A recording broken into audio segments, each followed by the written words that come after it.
ముఖ్యమంత్రి జగన్ గారి మీద మీ కక్ష సాధింపు ధోరణి ఎంత దారుణంగా ఉందండి.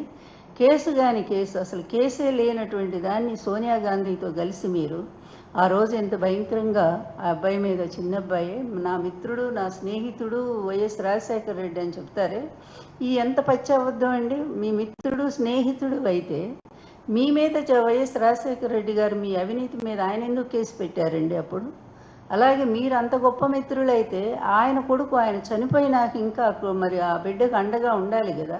అలాంటిది ఆయన మీద దొంగ కేసులు పెట్టించి ఒక లెటర్ రాయించి తర్వాత అందులో ఇంప్లీడ్ అయ్యి ఆ కేసును భయంకరంగా 16 నెలలు జైల్లో పెట్టించి ఇదంతా కక్ష సాధింపు కదా.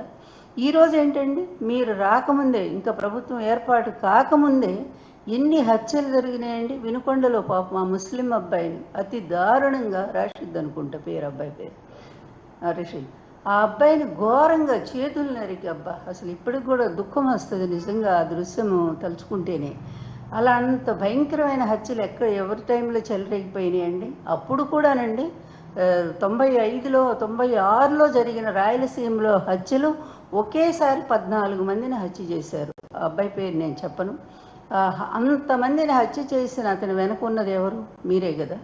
అదేవిధంగా ఇప్పుడు కూడా మీ వాళ్ళు చెలరేగిపోయి తెలుగుదేశం వాళ్ళు పాత కక్షలన్నీ కూడా కడుపులో పెట్టుకొని హత్యా రాజకీయాలకి పూర్తిగా తెగబడితే మీరు నాకు అసలు ఏమంటవా, నాకు కక్ష సాధింపు లేదా, నీ కొడుకు చేస్తుంది ఏంటయ్యా? రెడ్ బుక్ రాజ్యాంగం కదా. ఎక్కడికక్కడ అందరినీ కూడా సోషల్ మీడియా వర్కర్స్ అందరినీ కూడా ఎందుకు అరెస్ట్ చేస్తున్నారు? అదేవిధంగా మాట్లాడుతూ ఒక సిద్ధాంతపరంగా విమర్శలు చేస్తే విమర్శలు సిద్ధాంతపరంగా ఎదుర్కోండి.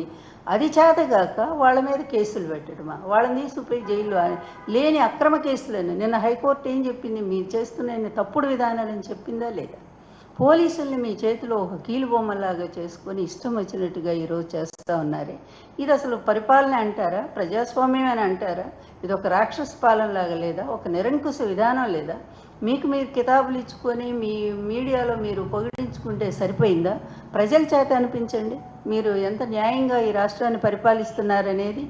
ఎంత దారుణం అండి. ఆడపిల్లల మీద ఇప్పటి వరకు దాదాపు 350 మంది ఆడపిల్లల మీద ఇన్ని అత్యాచారాలు, ఇన్ని రకాల మర్డర్లు, హత్యలు కూడా జరిగితే వాటి గురించి ఎవరినైనా తెలుగుదేశం వాళ్ళు అరెస్ట్ చేశారండి? మీరు అసలు ఎవరినైనా అరెస్ట్ చేశారా మీ వాళ్ళని? మరి అదేవిధంగా ముస్లిం అబ్బాయిని అంత ఘోరంగా చంపిన ఆ హంతకులు ఎక్కడున్నారు చెప్పండి? జైల్లో ఉన్నారా వాళ్ళు? మరి ఇదంతా కూడా కక్ష రాజకీయాలు కాదా?